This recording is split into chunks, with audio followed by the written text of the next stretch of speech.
Olá, meus irmãos, uma boa noite a todos. Que a graça e a paz do Senhor Jesus estejam sendo comunicadas a você por meio deste culto que estamos iniciando nesse momento. Eu quero iniciar reafirmando aqui o amor de Jesus por você. Você é importante, especial e único para Deus. A Bíblia diz que uma alma vale mais do que o mundo inteiro. Por este infinito amor e valorização divina, a Bíblia também nos declara em João 3,16 que Deus amou o mundo de tal maneira que deu o seu Filho unigênito, para que todo aquele que nele crê não pereça, mas tenha a vida eterna. Tenha certeza que o que Deus quer é te ver bem, salvo, feliz, vitorioso. E Deus tem um planejamento gracioso para que por meio de seus caminhos o melhor de Deus se realize em sua vida e tudo aquilo que nos atrapalha, nos entristece e nos faz sofrer, fique para trás. O caminho de Deus é melhor, o plano de Deus é melhor. E por esta convicção que nós estamos aqui para celebrar a Jesus, no canal da Primeira Igreja Batista em Vila do Sol.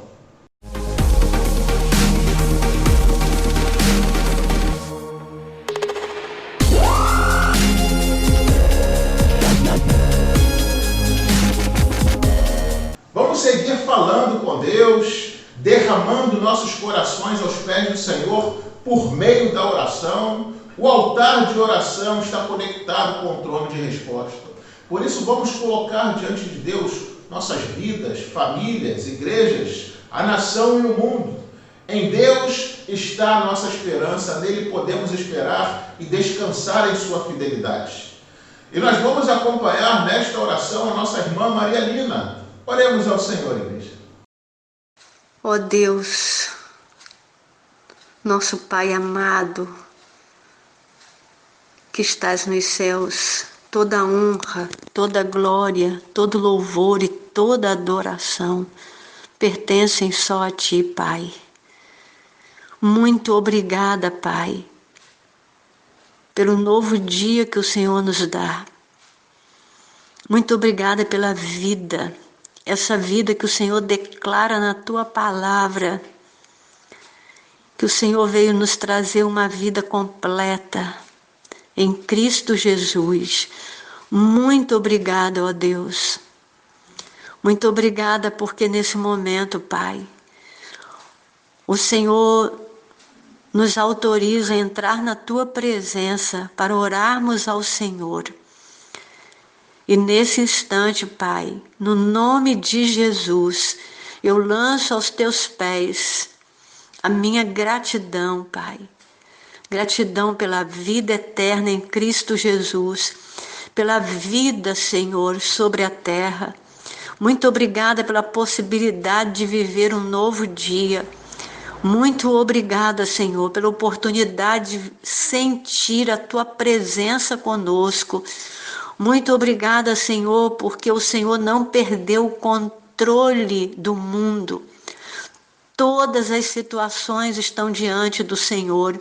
Muito obrigada, Senhor, pela Tua palavra que nos conforta, que nos anima e nos manda quietar, porque o Senhor é o Senhor dos exércitos e nada, nem ninguém pode impedir o Teu agir.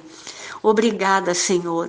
Quero nesse momento, Pai, colocar diante do Senhor essas petições, Pai, a respeito, Pai amado, do nosso país, do nosso município, da Igreja de Jesus no mundo.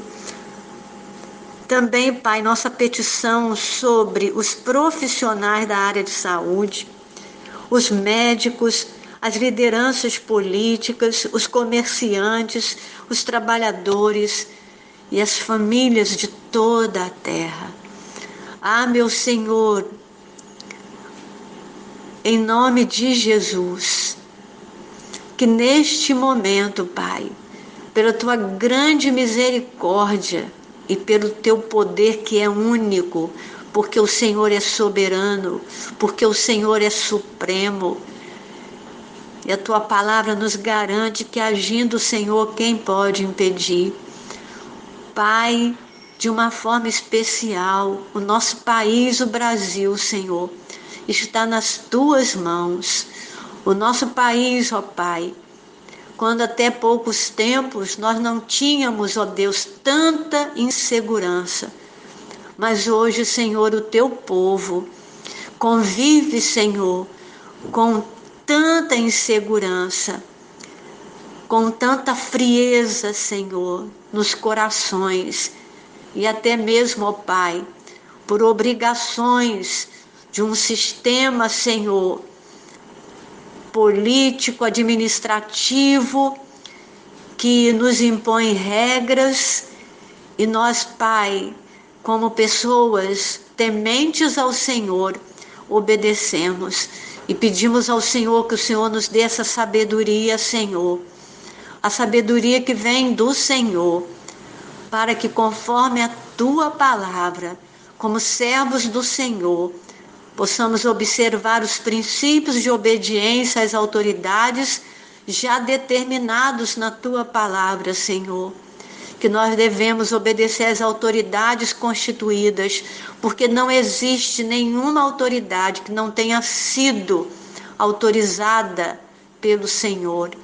Ajuda-nos, ó Deus, nesse tempo, a não nos tornarmos, Pai, cristãos frios, indiferentes à dor do nosso próximo.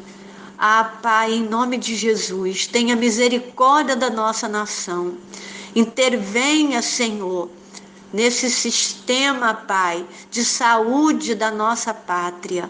Senhor, traga uma solução, Pai, uma solução que venha do Senhor, no tempo do Senhor, e que as situações aconteçam para que o nome do Senhor Jesus Cristo seja adorado, seja glorificado em cada extensão do Brasil e do mundo, porque somente Tu és o Deus soberano, é o Senhor dos exércitos, e o Senhor continua no controle de todas as situações. Pai amado, Pai bondoso, em nome de Jesus, olha, Senhor, para o município de Cabo Frio. Olha, Senhor, para as autoridades constituídas no nosso município. Tenha misericórdia, Senhor, do nosso prefeito, das pessoas também que representam autoridades como os vereadores, como também os nossos pastores, Pai, que são autoridades do Senhor sobre a terra. Opera, Senhor Deus, em nome de Jesus. Olha para a tua igreja, Senhor, a igreja de Jesus que está em Cabo Frio. E desfaça, Senhor, os propósitos que não são do Senhor. As intenções dos homens perversos, dos homens ímpios. Que o Senhor possa estar agora sondando, Pai, e desfazendo as estratégias mentirosas que não provém do Senhor. Pai amado, continua sustentando a primeira Igreja Batista em Vila do Sol, como nós dependemos do Senhor. Pai, em nome de Jesus, entra agora, Pai, com a autoridade que o Senhor tem, nos lares dos teus filhos aqui na Vila do Sol, e desfaça, Senhor, espírito de medo, espírito de confusão entre as famílias. Traga, Senhor, um refrigério para a alma de cada família que faz parte da Igreja de Jesus, da primeira Igreja Batista em Vila do Sol, como também, Senhor, de outros segmentos que adoram ao Senhor. Clamo, Senhor, pelo nosso bairro. Desfaça as estratégias ímpias e perversas, Pai, que circulam na mente e no coração das pessoas que habitam este bairro. Mova, Senhor, mentes e corações na direção da vontade do Senhor neste dia. Pai bondoso e de misericórdia, olha para os nossos profissionais da área de saúde, os nossos profissionais também, Senhor, da área do sistema de segurança do Brasil. Senhor, tenha misericórdia, Pai. Os nossos profissionais médicos, os atendentes imediatos, os enfermeiros, até aqueles, Pai, que atuam de forma geral nos ambientes administrativos. Senhor, os nossos profissionais que precisam também cuidar da higiene hospitalar. Pai querido, em nome de Jesus, todos os envolvidos em qualquer ambiente hospitalar, desde o médico até, Senhor, aqueles mais humildes, que o Senhor nesta hora possa estar contemplando, Senhor, aqueles que atuam em áreas menos, ó Deus, muitas vezes vistas por nós, mas que eles sejam agora também socorridos pelo Senhor, prevenidos, dê-lhes prudência, Senhor, em todos os relacionamentos, e livra, Senhor, dos males, livra, Senhor, dessa peste presente, Pai, em nome de Jesus. Clamo pelos nossos sistemas de segurança, municipal, estadual, federal. Senhor, em nome de Jesus, abençoa aqueles que estão agora nas fronteiras, guardando as fronteiras da nossa pátria. Tenha misericórdia, Senhor, aqueles que precisam, ó Deus, circular através dos meios de transportes aéreos, marítimos, terrestres. Opera, meu Deus, em nome de Jesus. Traga segurança, Senhor. Traga paz. Em nome de Jesus, sobretudo, traga dependência do Senhor. Que nesses tempos as pessoas possam entender que o socorro virá do Senhor. Que não existe solução em qualquer outro meio, mas que o nosso Deus é o único que pode trazer solução. Eu clamo também, Pai amado, em nome de Jesus, que o Senhor possa estar abençoando todos os comerciantes, todos os trabalhadores. Quantas pessoas, Pai, que tiveram suas finanças descontroladas por causa do sistema econômico da nossa nação nesse momento. Senhor, tenha misericórdia dos comerciantes, dos empresários.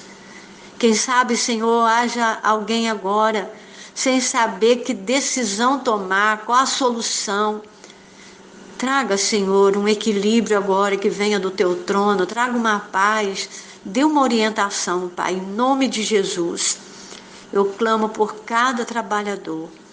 Quantas pessoas, Pai, que tiveram que ir para as ruas para vender alguma coisa por conta da sua própria sobrevivência. Traga, meu Pai amado, em nome de Jesus, a solução que só pode vir do Senhor. Mas traga paz no coração de cada um. Coloque a tua paz, Senhor, e dê condição a eles de raciocinarem na direção exclusiva do Senhor. Até aqueles, Pai, que até então não confiavam no Senhor, mas que hoje eles possam olhar para o Senhor e eles possam entender que é do Senhor que virá a solução. Eu clamo por todas as famílias, Senhor, aquelas em cujos lares, nos seus corações o Senhor já habita, mas eu também clamo por aquelas, Pai, que até então não conseguiram ver a grandeza do Senhor. Que esse dia seja um dia de salvação nos lares, Pai. Que o Senhor, que sabe como tocar no coração do ser humano, Pai, o Senhor toque agora, Pai. Quem sabe uma palavra que algum dia foi dita e ficou esquecida, que o Teu Espírito Santo traga agora a memória das pessoas. E que o Senhor possa salvar vidas agora, quer nos lares, quer nas ruas, que hoje seja um dia de salvação. Pai amado, só o Senhor pode surpreender, Pai, as camadas sociais. Só o Senhor pode surpreender, levando vida e vida com abundância, vida completa, como diz a Tua palavra. Desfaça, Senhor, todo o conselho do ímpio, do homem perverso, do homem mau. E liberta, Senhor, liberta a nossa nação da idolatria, liberta a nossa nação da corrupção, liberta da prostituição, liberta do egoísmo, do orgulho, da vaidade. Salva, Senhor, hoje. Salva, Senhor, os que estão nos palácios, nas grandes metrópoles, mas salva também, Pai, aqueles que estão nas choupanas, que perderam o seu abrigo, que estão nas ruas, que hoje, Pai, haja um olhar para o trono do Senhor e haja salvação no Brasil e no mundo. Eu oro ao Senhor com muita gratidão no meu coração e pedindo que o Senhor tenha misericórdia de nós, no nome de Jesus, que vive e reina para sempre. Amém. Amém. Nós vamos seguir lendo a Bíblia, lendo a palavra do Senhor. É um texto muito rico que fala diretamente aos nossos corações e se encontra lá em Romanos, capítulo 6, versículos de 8 a 14, onde vai nos dizer assim a palavra de Deus, irmãos. Ora, se já morremos com Cristo, cremos que também com Ele viveremos, sabedores de que, havendo Cristo ressuscitado dentre os mortos, já não morre, a morte não tem domínio sobre ele. Pois quanto a ter morrido, de uma vez para sempre morreu para o pecado, mas quanto a viver, vive para Deus. Assim também, vós considerai-vos mortos para o pecado, mas vivos para Deus em Cristo Jesus. Não reine, portanto, o pecado em vosso corpo mortal, de maneira que obedeçais às suas paixões, nem ofereçais cada um os membros do seu corpo ao pecado como instrumentos de iniquidade, mas oferecei-vos a Deus como ressurretos dentre os mortos, e os vossos membros a Deus como instrumentos de justiça, porque o pecado não terá domínio sobre vós, pois não estáis debaixo da lei, e sim da graça. Amém, queridos? Nós somos a comunidade dos resgatados e restaurados pela graça de Cristo Jesus. Vamos seguir louvando a Deus e acompanhando nossos irmãos no período de cânticos. Louvemos ao Senhor, igreja. Não importa onde você se encontre neste momento, se você está nos ouvindo, adore ao Senhor para te adorar, é o que nós vamos estar cantando.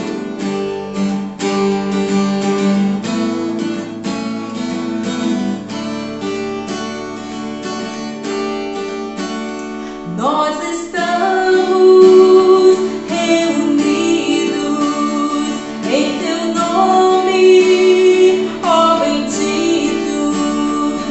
Estamos nós aqui para te adorar.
Efésios 2:8 nos diz assim: porque pela graça sois salvos por meio da fé, e isso não vem de vós, é dom de Deus, é graça, presente de Deus para nós. Maravilhosa graça.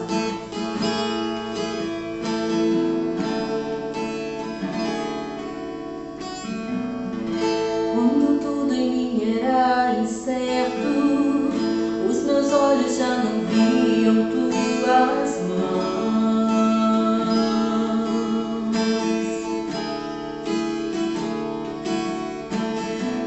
Se hoje eu não tenho o que espero, aprendi a confiar meu coração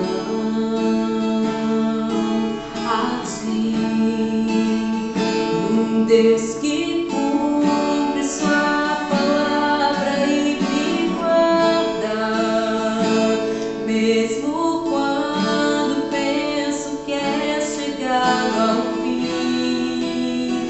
Eu só preciso adorar em meio às dores, pois o milagre é o detalhe para ti.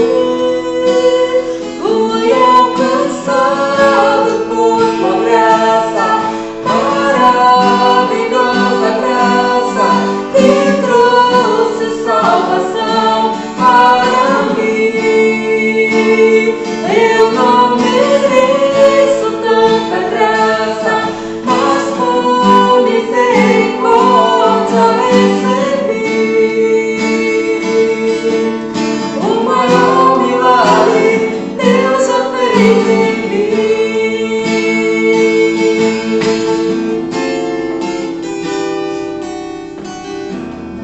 Quando tudo em mim era incerto, os meus olhos já não viam tuas mãos.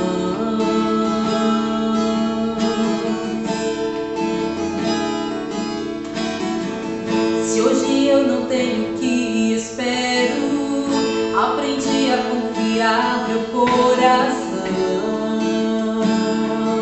a ti, no Deus que cumpre sua palavra e me guarda, mesmo quando penso que é chegado ao fim. Eu só preciso adorar em meio às dores, pois o milagre é um detalhe para ti. Fui alcançado por tua graça, maravilhosa graça, que trouxe salvação para mim. Eu não mereço tanta graça, mas por misericórdia recebi.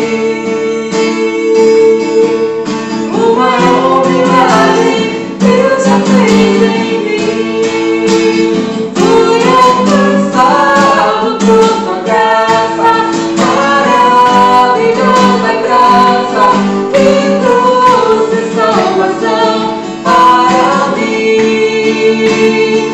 Eu não mereço tanta graça, mas por misericórdia recebi.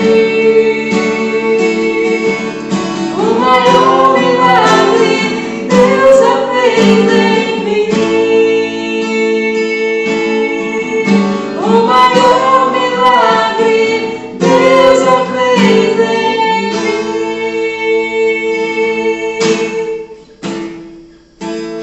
Louvado seja Deus. Nós vamos agora orar mais uma vez, colocando diante do Senhor nossas vidas e pedindo a Deus sabedoria e discernimento para ouvir a sua voz, entender o recado que Ele tem a nos comunicar por meio da reflexão desta noite. Convido você a fechar os seus olhos e a orar comigo.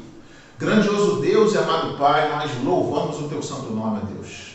Agradecemos a Ti, ó Deus, por nossas vidas, por nossas famílias, pela nossa igreja, pelo nosso município, pelo nosso bairro de Vila do Sol. Ó Deus, nós suplicamos, ó Pai, que o Senhor esteja guardando este bairro, que o Senhor esteja guardando as famílias, que o Senhor, ó Deus, esteja nos protegendo e nos livrando desse contágio mundial que tem ocorrido nesse tempo tão difícil para nós, mas não difícil para o Senhor. Por isso, ó Deus, nós recorremos a Ti, a Sua graça, a Sua misericórdia, a Sua justiça, porque sabemos, ó Deus, que o Senhor lida conosco segundo a Sua santa misericórdia e o Seu infinito amor.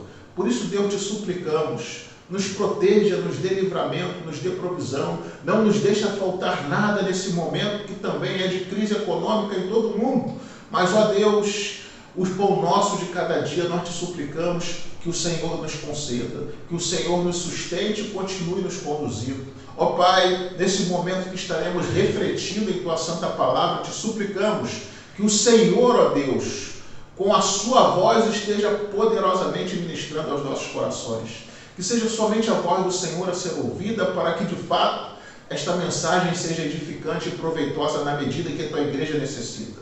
É por isso que oramos e desde já te agradecemos em nome do Teu Filho amado Jesus Cristo. Amém. Queridos, para a reflexão dessa noite, nós estaremos lendo um texto breve e muito rico, que se encontra lá na Epístola de Paulo a Tito, capítulo 2, versículos de 11 a 13. Tito, capítulo 2, versículos de 11 a 13. Estaremos refletindo nesse texto a partir do tema graça restauradora. Esse texto vai nos dizer assim, irmãos: porquanto a graça de Deus se manifestou salvadora a todos os homens, educando-nos para que, renegadas a impiedade e as paixões mundanas, vivamos no presente século sensata, justa e piedosamente, aguardando a bendita esperança e a manifestação da glória do nosso grande Deus e Salvador, Cristo Jesus. Graça restauradora. O apóstolo Paulo, nessa epístola a Tito, faz uma inversão em sua costumeira metodologia de pregação. Nas cartas aos Romanos, Gálatas, Efésios e Colossenses, ele ensina a doutrina e depois estabelece o dever. Em sua costumeira abordagem, primeiro dá o preceito, depois orienta a conduta. Primeiro ensina a teologia, depois a ética. O credo afeta a conduta, e esta não pode suster-se sem fé. A doutrina não é mais importante que a conduta, mas a conduta está condicionada pela fé. Conforme o ensino de Paulo, a doutrina determina a ética e a teologia que abraçamos desemboca na conduta. Nessa carta, porém, primeiro Paulo abordou o dever nos versículos de 1 a 10 e só depois ofereceu a sustentação doutrinária nos versículos de 11 a 15. Mas a ordem não altera o fator. O que é absolutamente indispensável é a estreita conexão que deve existir entre doutrina e vida, teologia e ética. Essas duas formas de abordagem são legítimas, desde que o elo indestrutível que existe entre a doutrina e a ética seja colocado e mantido. Sendo assim, destacamos 3 pontos a título de introdução. Primeiro, a vida pura é consequência direta da teologia pura. A decadência moral instalada em muitas igrejas contemporâneas denuncia a fragilidade da sua teologia. Onde a doutrina é ignorada, torcida ou adulterada, não pode haver santidade. A vida pura é resultado da doutrina pura. A teologia é mãe da ética. Assim como o homem crê, assim ele é. Segundo, a transformação nos relacionamentos é resultado direto da transformação da graça. Depois que Paulo falou dos relacionamentos transformados, do versículo 1 ao 10 deste capítulo, deu fundamentação teológica para essa transformação aqui dos versículos 11 a 15. Paulo falou do padrão divino para os homens e as mulheres idosas, para as mulheres recém-casadas e para os jovens solteiros, para os líderes e para os servos. Contudo, esperar relacionamentos transformados sem a graça de Deus é impossível. Primeiro, o homem é transformado pela graça, como nós veremos nossa mensagem dessa noite. Só depois ele experimenta relacionamentos transformados. Terceiro, Paulo também vai nos mostrar a conexão entre doutrina e vida que é absolutamente necessária para uma igreja saudável. O espírito do pós-modernismo repudia a ideia da verdade absoluta. Prevalece o pluralismo das ideias, o individualismo na escolha de ideias que mais lhes atendam os interesses imediatos. Nesse contexto, falar em doutrina, teologia e conhecimento é remar contra a correnteza. As pessoas desprezam o conhecimento e correm atrás de experiências subjetivas. Elas não querem pensar, querem sentir. O sensório tornou-se mais importante do que o racional. Muitas igrejas abandonaram a sã doutrina e ainda pensam equivocadamente que podem viver de forma agradável a Deus. Isso é um absoluto engano. O Espírito Santo nos guia na verdade, não a parte dela.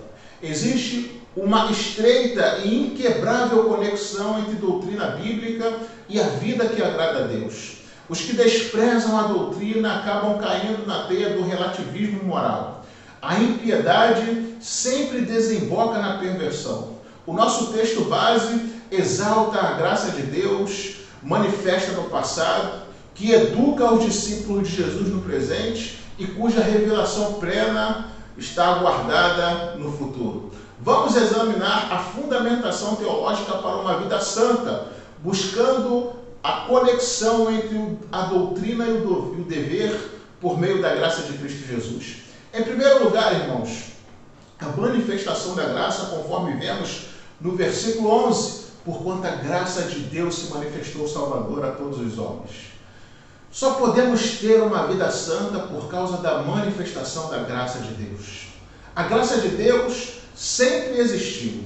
Deus sempre foi gracioso. Porém, em Cristo essa graça despontou majestosa, da mesma forma que o romper da alva do dia. A graça de Deus brilhou como o sol sobre aqueles que viviam nas regiões da sombra da morte. Essa graça se manifestou quando Jesus nasceu numa estrebaria, cresceu numa carpintaria, morreu numa cruz e ressuscitou em poder. Essa graça brilhou quando de seus lábios se ouviram palavras de vida eterna, quando ele curava os enfermos, purificava os leprosos, lançava fora os demônios e ressuscitava os mortos. A graça resplandeceu quando o Filho de Deus entregou a sua vida na cruz e a reassumiu na gloriosa manhã da ressurreição.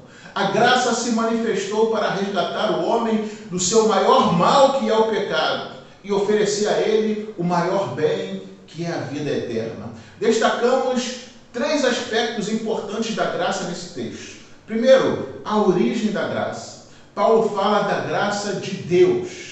A graça tem origem em Deus. Ela emana de Deus. Embora Deus sempre tenha sido gracioso, pois é o Deus de toda graça, ela se tornou visível em Jesus Cristo. A graça de Deus foi esplendorosamente mostrada em seu humilde nascimento, em suas graciosas palavras e em seus atos movidos de compaixão, mas sobretudo em sua morte expiatória. A graça de Deus é totalmente merecida. Não há nada em nós que reivindique o amor de Deus. Não há nenhum merecimento. O amor de Deus tem nele a sua própria causa. A graça é um favor imerecido. Deus trata de forma benevolente aqueles que mereciam o seu juízo. Segundo, a natureza da graça. A graça de Deus é salvadora. A graça é o favor superabundante de Deus ao ser humano que entregou o seu coração a Jesus. A graça de Deus representa o favor gratuito, a bondade espontânea mediante a qual ele intervém para ajudar e livrar os homens. A graça de Deus é seu favor ativo que outorga a maior de todos os dons a quem merece o maior de todos os castigos. Por isso, a graça triunfa sobre nossa iniquidade. Ela é maior do que o nosso pecado e melhor do que a nossa vida. Assim como vai dizer lá em Romanos 5, versículo 20, onde abundou o pecado, superabundou a graça.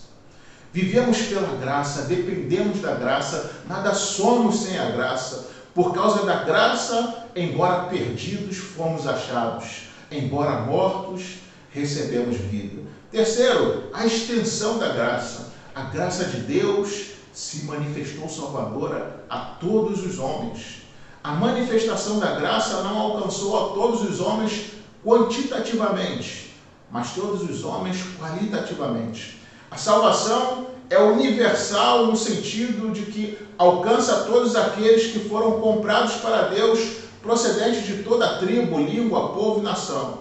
A salvação é universal porque alcança todos os homens sem acepção, mas não a todos os homens sem exceção, por um simples e triste detalhe.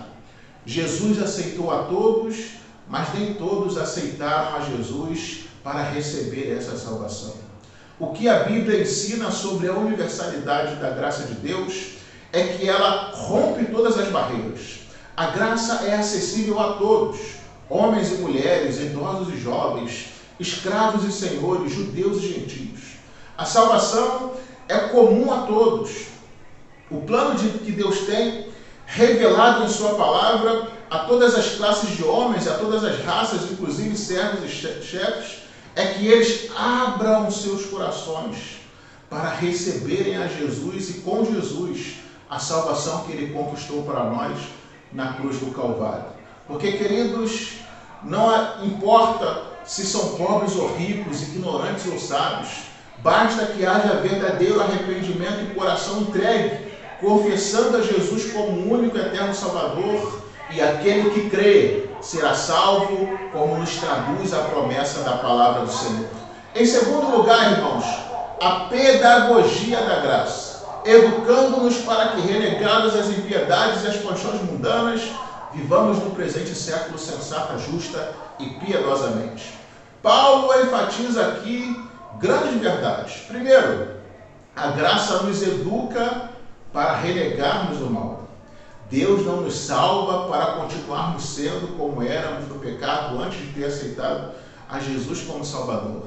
Ele nos salva para que vivamos em novidade de vida, restaurados pela presença do Espírito Santo em nós e no caminho, no processo de santificação que começa aqui e vai até estarmos no céu. Educando-nos para que, renegada a impiedade e as paixões mundanas, vivamos no presente século sensata, justa e piedosamente. A graça de Deus é pedagógica, ela é educadora, ela nos ensina a viver. Ser cristão é estar matriculado na escola da graça. O primeiro destaque de Paulo é que a graça nos educa mediante a forte disciplina de renegarmos a impiedade e as paixões mundanas. Renegar significa renunciar, abdicar, ser capaz de dizer não. Antes de falar positivamente acerca do que devemos ser e fazer, Paulo fala sobre o que devemos repudiar e rejeitar. O que a graça de Deus nos ensina a rejeitar? A graça nos ensina a renegar a falsa doutrina. A palavra grega traduzida por impiedade refere-se à rejeição de tudo aquilo que é irreverente e de tudo que não tem a ver com Deus, mas se disfarça com a capa da religião. A impiedade tem a ver com aquilo que se opõe à verdadeira adoração e devoção a Deus. A impiedade é uma relação errada com Deus. Ela tem a ver com uma teologia errada, ou seja, com a distorção da verdade. O ímpio é aquele que não leva Deus em conta e por isso não leva Deus a sério. O ímpio não se deleita em Deus, não tem prazer em Deus, ao contrário, ele abomina a sã doutrina e seus caminhos. A graça também nos ensina a renegar a falsa ética. As paixões mundanas são consequência da impiedade. As paixões mundanas decorrem de um relacionamento errado com Deus ou fora da direção de Deus. Essas paixões mundanas têm a ver com uma vida desregrada na área da mente, da língua e do sexo. Essas paixões descrevem um estilo de vida biblicamente imoral. Essas paixões mundanas incluem a sensualidade desordenada, a prostituição, os vícios em geral, o desejo excessivo por possessão materiais e a agressividade. Em suma, refere-se ao que descreve lá em 1 João 2, versículo 16. a concupiscência da carne, a cobiça dos olhos e a soberba da vida. A graça de Deus nos disciplina a renunciar à velha criatura e a viver em novidade de vida, a passar da impiedade para a piedade, do egoísmo ao autocontrole, dos caminhos desonestos a um tratamento justo com todos os demais. Quando as paixões mundanas não são renegadas, a graça se torna barata e a pessoa se evade da escola da graça. Segundo, a graça nos educa para praticarmos o bem. Vivamos no presente século sensata, justa e piedosamente. Depois de tratar do aspecto negativo, Paulo se volta para o positivo. Agora ele fala sobre como a graça de Deus nos educa para praticarmos o bem. A salvação não é apenas uma mudança de situação, mas também de atitude. A pedagogia da graça nos educa em nosso relacionamento conosco, com o próximo e com Deus. Os três advérbios que Paulo emprega definem sucessivamente a relação do cristão consigo, com o próximo e com Deus. A graça nos educa para vivermos relacionamentos saudáveis, dentro, fora e para cima. A graça nos ensina o correto relacionamento com nós mesmos. Vivamos no presente século sensato. A palavra sensata traz a ideia de prudência, autocontrole ou moderação. A sensatez tem a ver com o domínio próprio, com a vida controlada. Sensatez é ter seus impulsos, instintos, ações e reações sob controle. É a maneira correta de lidar consigo mesmo. É isso que a graça nos ensina sobre o domínio e direção do Espírito Santo. Sensatez é fazer uso adequado dos desejos e impulsos que não são pecaminosos em si mesmo e vencer os que são pecaminosos. O cristão vive no presente século, mas não em conformidade com ele nem para ele. Cristo nos remiu deste mundo perverso e, segundo Romanos 12:2, não devemos nos conformar com ele. Segundo Tiago 4, versículo 4, não devemos ser amigos dele. Segundo 1 João 2, versículo 15, não devemos amá-lo, para que no fim das contas não sejamos condenados com esse mundo. A graça nos ensina o correto relacionamento com o próximo. Vivamos no presente século justa. A justiça fala do nosso correto relacionamento com o próximo. Uma pessoa justa é aquela que não se coloca acima dos outros, não tenta diminuí-los, nem tenta se aproveitar dele. Ela concede aos outros o que lhe é devido, o que lhe é de direito, o que é justo. Viver de forma justa é demonstrar integridade no trato com os demais. A fé cristã nos ensina a cumprir nossos deveres, votos, alianças e contratos com fidelidade. A graça nos ensina também o correto relacionamento com Deus. Vivamos no presente século piedosamente. A piedade está ligada ao nosso correto relacionamento com Deus. Somente a graça pode nos tomar pela mão e nos conduzir a um íntimo relacionamento com Deus. A graça de Deus não apenas nos salva, mas ela também nos ensina como viver a vida cristã que a Bíblia diz que Deus espera que vivamos. Aqueles que usam a graça de Deus como desculpa para pecar, entendam isso, jamais experimentaram seu poder salvador.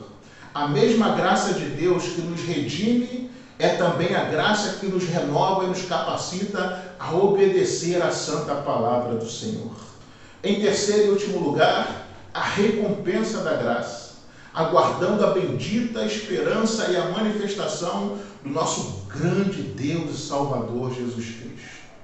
Queridos, depois de ter falado da revelação da graça, agora Paulo fala da revelação da glória. Aquele que apareceu brevemente no cenário da história e voltou ao céu, um dia voltará para levar a sua igreja e para estar com a sua igreja. Ele apareceu em graça, ele reaparecerá em glória. O cristão olha para trás e glorifica a Deus, porque a graça o libertou da impiedade e das paixões mundanas.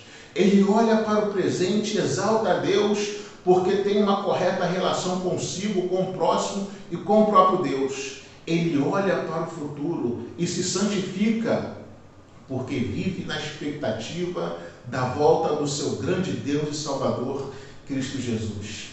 A graça de Deus nos libertou das nossas mazelas do passado, restaurou nossa vida no presente e nos mantém na ponta dos pés com uma gloriosa expectativa em relação ao futuro, quando o nosso grande Deus e Salvador Jesus Cristo há de voltar em glória e poder para reunir e estar com a sua igreja eternamente. É impossível que aquele que mantém essa gloriosa esperança da volta de Jesus se recusem a entregar-se completamente para Deus em uma verdadeira conversão. Paulo chama Jesus Cristo de grande Deus porque sua grandeza, a qual os homens têm obscurecido com o vão esplendor deste mundo, será plenamente manifesta no último dia em que Jesus voltar.